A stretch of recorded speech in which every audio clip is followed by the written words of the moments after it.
Chapter 50, Ezra, the Priest and Scribe. About 70 years after the return of the first company of exiles under Zerubbabel and Joshua, Artaxerxes Longimanus came to the throne of Medo-Persia. The name of this king is connected with sacred history by a series of remarkable providences.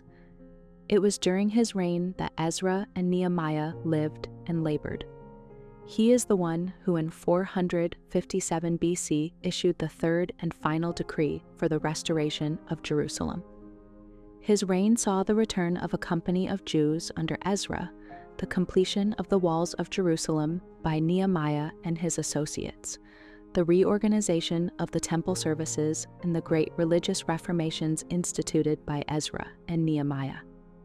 During his long rule, he often showed favor to God's people, and in his trusted and well-beloved Jewish friends, Ezra and Nehemiah, he recognized men of God's appointment, raised up for a special work.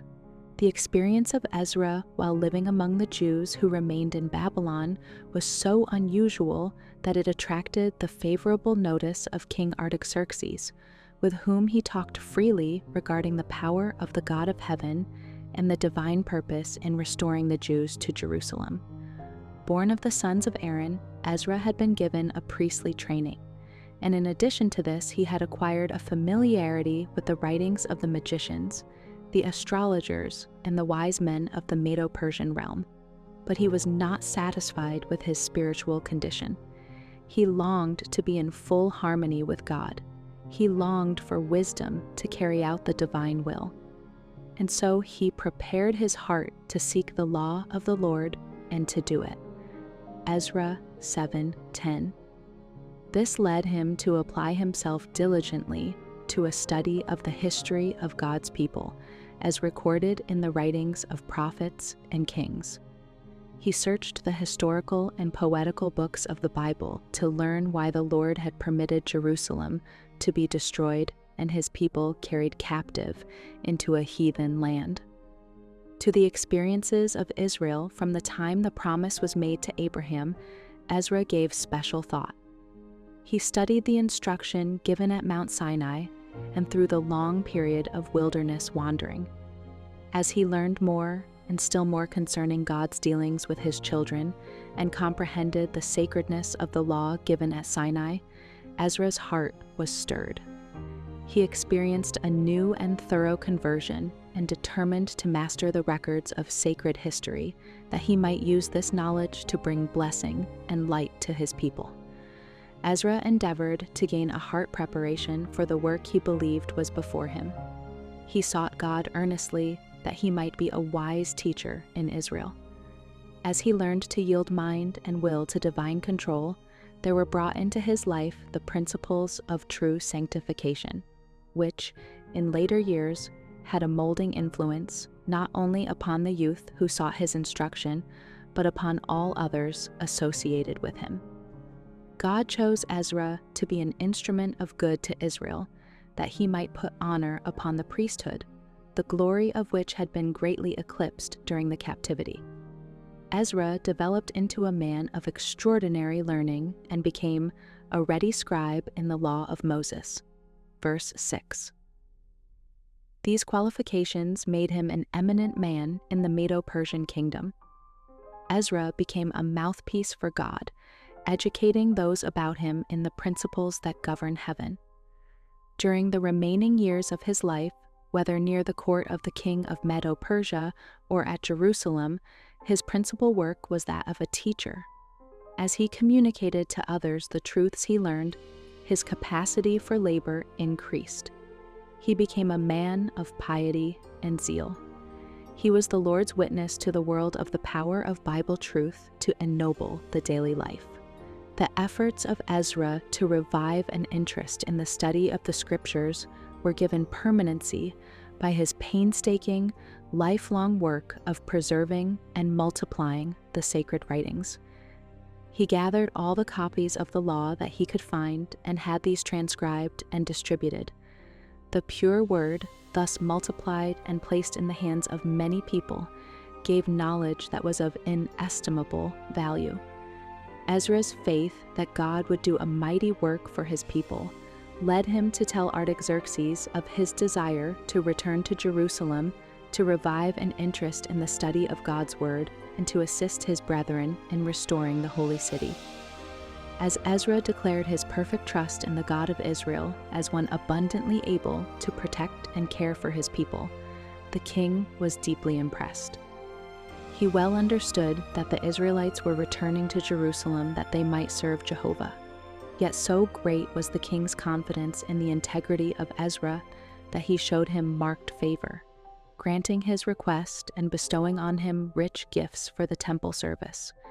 He made him a special representative of the Medo-Persian kingdom and conferred on him extensive powers for the carrying out of the purposes that were in his heart. The decree of Artaxerxes Longimanus for the restoring and building of Jerusalem, the third issued since the close of the 70 years' captivity, is remarkable for its expressions regarding the God of heaven, for its recognition of the attainments of Ezra, and for the liberality of the grants made to the remnant people of God. Artaxerxes refers to Ezra as the priest, the scribe, even a scribe of the words of the commandments of the Lord and of his statutes to Israel, a scribe of the law of the God of heaven.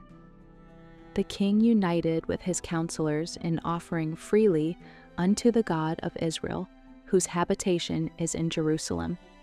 And in addition, he made provision for meeting many heavy expenses by ordering that they be paid out of the king's treasure house. Verses 11, 12, 15, 20. Thou art sent of the king, and of his 7 counselors Artaxerxes declared to Ezra, to inquire concerning Judah and Jerusalem, according to the law of thy God, which is in thine hand. And he further decreed, whatsoever is commanded by the God of heaven, let it be diligently done for the house of the God of heaven. For why should there be wrath against the realm of the king and his sons? Verses 14-23.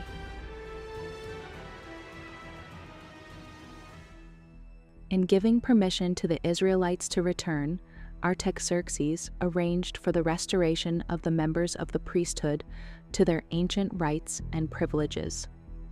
We certify you, he declared, that touching any of the priests and Levites, singers, porters, Nethinims, or ministers of this house of God, it shall not be lawful to impose toll, tribute, or custom upon them. He also arranged for the appointment of civil officers to govern the people justly in accordance with the Jewish code of laws. Thou, Ezra, after the wisdom of thy God that is in thine hand, he directed, set magistrates and judges which may judge all the people that are beyond the river, all such as know the laws of thy God, and teach ye them that know them not. And whosoever will not do the law of thy God and the law of the king, let judgment be executed speedily upon him, whether it be unto death, or to banishment, or to confiscation of goods, or to imprisonment. Verses 24-26. Thus, according to the good hand of his God upon him, Ezra had persuaded the king to make abundant provision for the return of all the people of Israel and of the priests and Levites in the Medo-Persian realm, who were minded of their own free will to go up to Jerusalem. Verses 9-13. Thus again the children of the dispersion were given opportunity to return to the land, with the possession of which were linked the promises to the house of Israel. This decree brought great rejoicing to those who had been uniting with Ezra in a study of God's purposes concerning his people. Blessed be the Lord God of our fathers, Ezra exclaimed, which hath put such a thing as this in the king's heart, to beautify the house of the Lord which is in Jerusalem, and hath extended mercy unto me before the king, and his counselors, and before all the king's mighty princes. Verses 27-28. In the issuing of this decree by Artaxerxes, God's providence was manifest. Some discerned this and gladly took advantage of the privilege of returning under circumstances so favorable. A general place of meeting was named, and at the appointed time, those who were desirous of going to Jerusalem assembled for the long journey.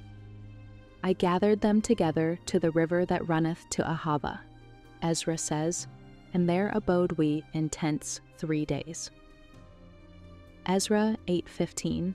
Ezra had expected that a large number would return to Jerusalem, but the number who responded to the call was disappointingly small. Many who had acquired houses and lands had no desire to sacrifice these possessions. They loved ease and comfort and were well satisfied to remain. Their example proved a hindrance to others who otherwise might have chosen to cast in their lot with those who were advancing by faith. As Ezra looked over the company assembled, he was surprised to find none of the sons of Levi. Where were the members of the tribe that had been set apart for the sacred service of the temple? To the call, "Who is on the Lord's side?" the Levites should have been the first to respond. During the captivity and afterward, they had been granted many privileges. They had enjoyed the fullest liberty to minister to the spiritual needs of their brethren in exile. Synagogues had been built in which the priests conducted the worship of God and instructed the people. The observance of the Sabbath and the performance of the sacred rites peculiar to the Jewish faith had been freely allowed. But with the passing of the years after the close of the captivity, conditions changed, and many new responsibilities rested upon the leaders in Israel. The temple at Jerusalem had been rebuilt and dedicated, and more priests were needed to carry on its services. There was pressing need of men of God to act as teachers of the people. And besides, the Jews remaining in Babylon were in danger of having their religious liberty restricted.